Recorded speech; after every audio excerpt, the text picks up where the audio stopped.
সঙ্গে তিন বাহিনী প্রধান সাক্ষাৎ করলেন। যদি আমরা জানি না এই সাক্ষাতে কি কথা হচ্ছে, সেটা কতটা সংবাদ আসবে বা আসার সুযোগও সেই অর্থে নেই, বা কতটা আমরা জানতে পেরেছি সেটাও নিশ্চিত নই।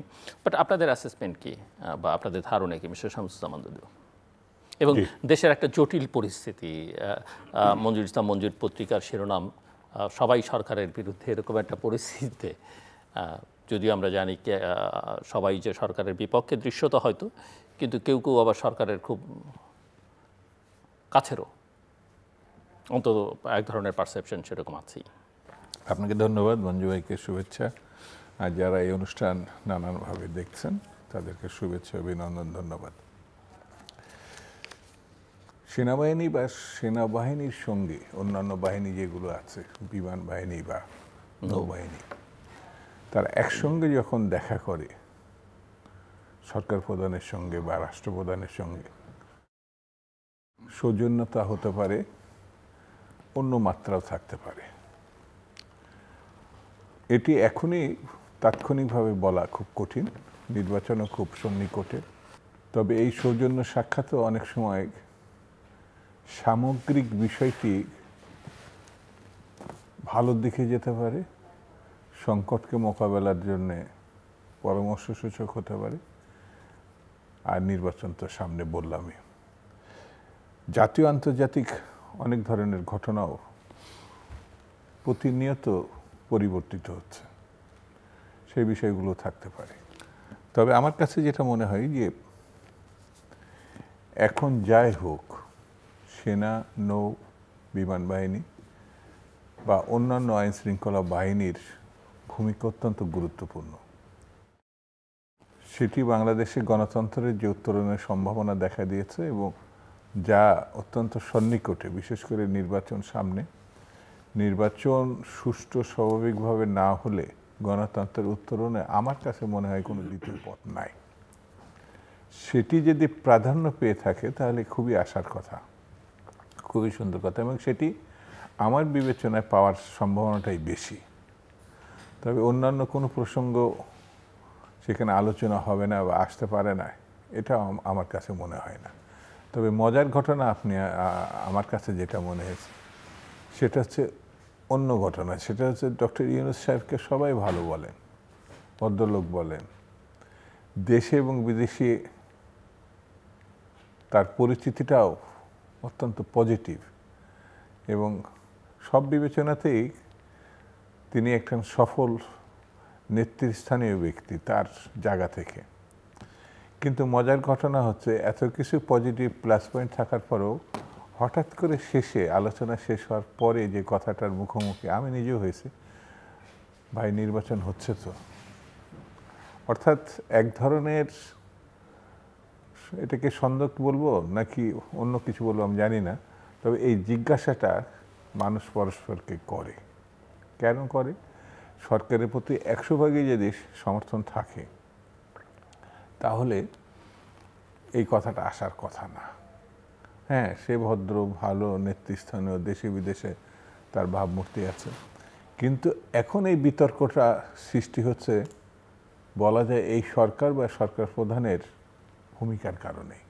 এখন যদি আপনি বলেন বিস্তারিত, তাহলে অনেক লম্বা ফিরিস্তি দিতে হবে, কিন্তু বাস্তবতা হচ্ছে তার কাছে যেটি চাওয়া হয়েছিল সেটা প্রায় 1.5 বছরের কাছাকাছি, আর যার কাছে মানুষ চাওয়ার আগে পেয়ে গেছিল সেটা হচ্ছে 90-র গণঅভ্যুত্থানের পরবর্তীতে যে নির্বাচন, জাস্টিস শাহাবুদ্দিন। তিনি এত সময়, সংস্কার, বিচার, এই কথাগুলো তখনও ছিল, এই কথাগুলো ছিল না তা না, ছিল, কিন্তু তার প্রধান কাজ তিনি মনে করেছিলেন গণতন্ত্রের উত্তরণের জন্য নির্বাচনটা করার দরকার। এই তিনটি জোট বা দলের সঙ্গে আলোচনা করে তিনি সেটা করেছিলেন, এবং যথারীতি তার দাবি যেটা ছিল, আমি দায়িত্ব নিতে, মানে রাষ্ট্রপতির দায়িত্ব নিতে পারবো, কিন্তু কাজ শেষে আমাকে আমার অঙ্গনে যেতে দিতে হবে, সেটা তিনি গিয়েছিলেন। তো ইতিহাসে আমার কাছে মনে হয়েছে এই ধরনের মানুষ আমাদের এই 54 বছরের ইতিহাসে আছে। তো যেটি 3 মাসে সম্ভব হয়েছিল সেটি 14 মাসে এখনো সম্ভব হয় নাই, সেই জন্য জিজ্ঞাসাগুলো তৈরি হচ্ছে। জি, মঞ্জুর ইসলাম, আমি যেটা আপনার কাছ থেকে বুঝতে চাই যে আপনি নিশ্চয়ই আপনি জানেন বা আমাদের মধ্যে এরকম একটা ধারণা আছে যে সশস্ত্র বাহিনীর সঙ্গে সরকারের যোগাযোগটা খুব বেশি নেই, বা চাইলেই বাহিনী প্রধানরা যে কোনো জাতীয় প্রয়োজনে বা তাদের প্রতিষ্ঠানের প্রয়োজনে প্রধান উপদেষ্টার সঙ্গে এখন আর খুব একটা সাক্ষাৎ করতে পারেন না। অতীতে তিন বাহিনী প্রধান বিভিন্ন সময় সরকার প্রধান বা রাষ্ট্রপ্রধানের সঙ্গে যেভাবে সাক্ষাৎ করতে। ধন্যবাদ আপনাকে। দুদুভাই অনেক কথাই বলে দিলেন। দুদুভাই হলেন, আমরা যখন বিশ্ববিদ্যালয়ের ছাত্র তখন দুদুভাই হলো আমাদের নেতা, এবং দুদুভাই যখন ইলেকশন করলেন সেই ইলেকশনে ভোটার আমি একজন, সেটা আমার জন্য একটা সৌভাগ্যের ব্যাপার। দুদুভাই অনেক কথা কিন্তু বলে দিয়েছেন অলরেডি। তারপর আমি বলবো যে তিন বাহিনী প্রধান যখন দেখা করেন তখন হয় তিন বাহিনী প্রধান একত্রে দেখা করার ইচ্ছা প্রকাশ করেন, না হলে প্রধান উপদেষ্টা তাদের সাথে দেখা করার বা তাদেরকে ইনভাইট করার ইচ্ছা প্রকাশ করেন। দুই পক্ষই কিন্তু ইচ্ছা প্রকাশ করতে হবে। প্রধান উপদেষ্টা যদি ইচ্ছা প্রকাশ করেন যে তিন বাহিনী প্রধান আমার কাছে এসে চা খাবে অথবা আসবে, তারা আসতে বাধ্য।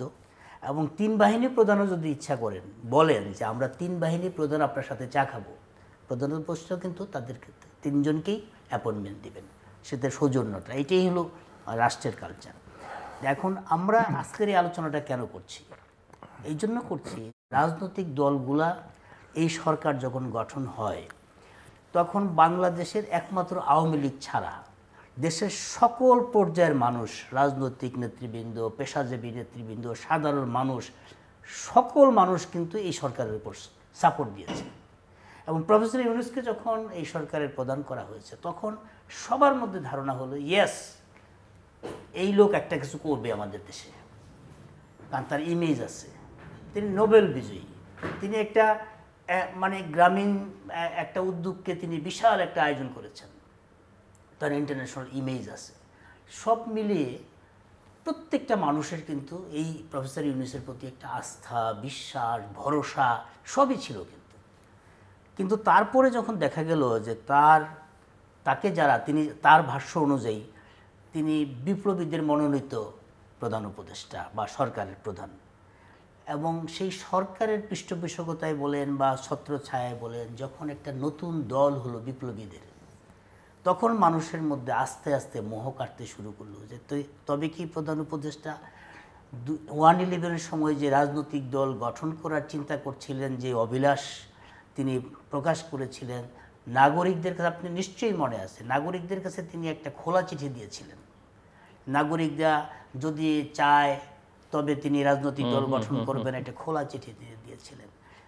তার রাজনীতিতে আসার অভিলাষ কিন্তু 1/11 থেকে শুরু, এবং সের প্রেক্ষিতে কিন্তু শেখ হাসিনার সাথে ওই জায়গাটায় এসে একটা মুখোমুখি অবস্থান তৈরি হয়ে গেল ভিতরে। এবং আপনার নিশ্চয়ই স্মরণ আছে যে গণফোরাম ডক্টর কামাল হোসেনের নেতৃত্বে যখন শুরু হয়, ওই যেদিন পার্টিটা লঞ্চ করা হয় সেদিন কিন্তু ডক্টর ইউনূস বক্তৃতা করেছিলেন কেমন রাজনৈতিক দল চাই।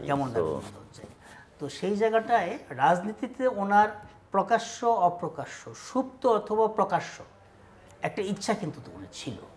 তো এখন এই দলটা যখন গঠন হলো তখন রাজনৈতিক বোদ্ধারা বা রাজনীতি সম্পর্কে যারা জানে, এবং দুদুভাইরা নিশ্চয়ই এটা চিন্তা করেছে, তবে কি প্রফেসর ইউনূসের প্রচ্ছন্নে আরেকটা রাজনৈতিক দল গঠন হলো, এটা কি ওনার ব্রেন চাইল্ড?